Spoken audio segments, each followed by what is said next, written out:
Why don't you tell me a little about yourself and what your relationship is with Mullet, Cleetus, and what you do yourself. Okay, my name's Pete Harrell. I own Harrell Engine and Dyno, and my YouTube channel is Real Good at Doing Stuff.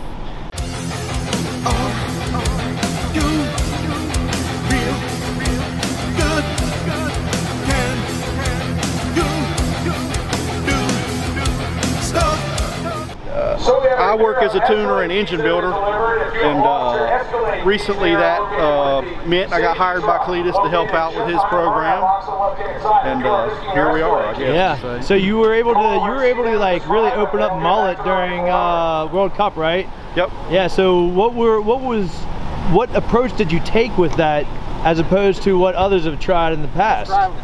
Well, to me, it's just a race car, and there's a few different variables in particular on that car. One is it's really heavy, it has a crazy wheelbase and tons of overhang in the back, right? So kind of look at where the weight's at and apply that, you know, the same principles I would to any race car and tune it from there, you know. So that's the basics of it. Yeah, I mean that was a rocket. I mean all week you guys have been kind of scooting all week, and then what happened yesterday? With Cleetus' car? Yeah. Well, yeah. A rod checked out. Said see ya. Yeah, exit stage left, and we was kind of digging through the oil afterwards. That we changed the oil right beforehand and checked it afterwards, and there was a bunch of bearing material in there. So I think probably what happened is there was a bearing failure on the way to Valdosta, and you know, the rod was a secondary failure after that. Yeah. You know, so it all started with the bearing. You think it started with the bearing just starting? Yeah, it started with a bearing. You know, this type of racing is just ridiculously hard on everything. People don't understand that the race is not, a lot of times the race isn't really what's hard on stuff. It's getting between tracks. That's the difficult part, you know. You're asking a 3,000 horsepower motor to drive up the interstate for 6 hours, you know, exactly. one way, you know. Yeah. So it's tough. Yeah, and it's you know, he doesn't really take it too easy on old Mullet either. No. So that's the whole point. So I mean, yeah, there's a lot of factors that come into play, like you were saying, with that, because you have to think about all the extra wear and tear that has been put on it by all these other races too. Yeah, that's right. And you know, in this type of, I'm new to drag and drive. This is the first one I've done in person, right? So I have to learn. One of the things I learned Tuesday at Bradenton is that they had filled up the fuel tank at the very back of the car the night before.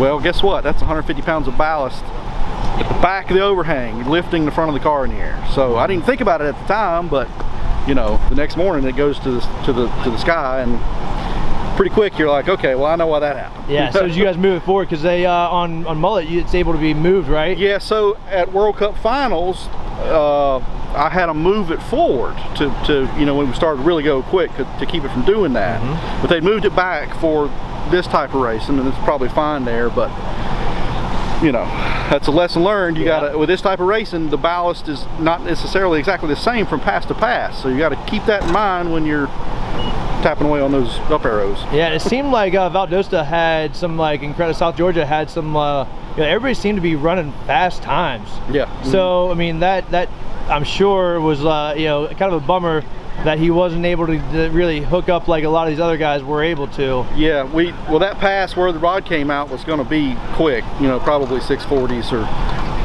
at least, and then we could have gone from there, but I mean, it wasn't to be. So yeah, I mean, sometimes that's the whole point. That's the beauty of drag and drive, right? Yeah. Oh yeah. And like, you got a chance to experience it firsthand. Yeah. What it's like to have that failure.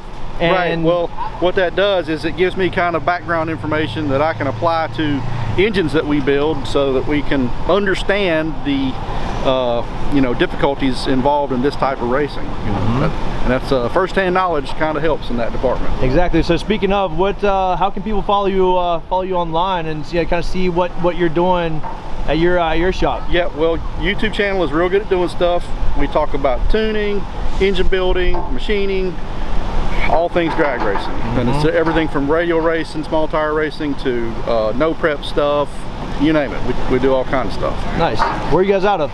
Mooresville, North Carolina, Race City, USA. Hey, there it is. Yep. Okay, yeah, I can tell a little bit of the accent. I'm West Virginia, so okay. I mean a little bit north of you, but not not too far. Right. Yeah. So it's I appreciate your time, and I appreciate what you're doing, and because people watch, you got to realize that millions of people watch these videos. Oh yeah, yeah. And so we all get lessons off of what you're saying. Yep. So like when I watch KSR, I get all kinds of lessons. When I watch Cleetus, I get all kinds of lessons on how to do goofy, fun stuff. Yep. And it's just like everybody has their own take. So yeah, and the more you watch, the more you're going to pick up from that. And it may not be exactly germane to the topic in the title. You're going to, over time, you're going to pick up all kinds of things. So watch as much as you can. You know? Exactly, like your channel.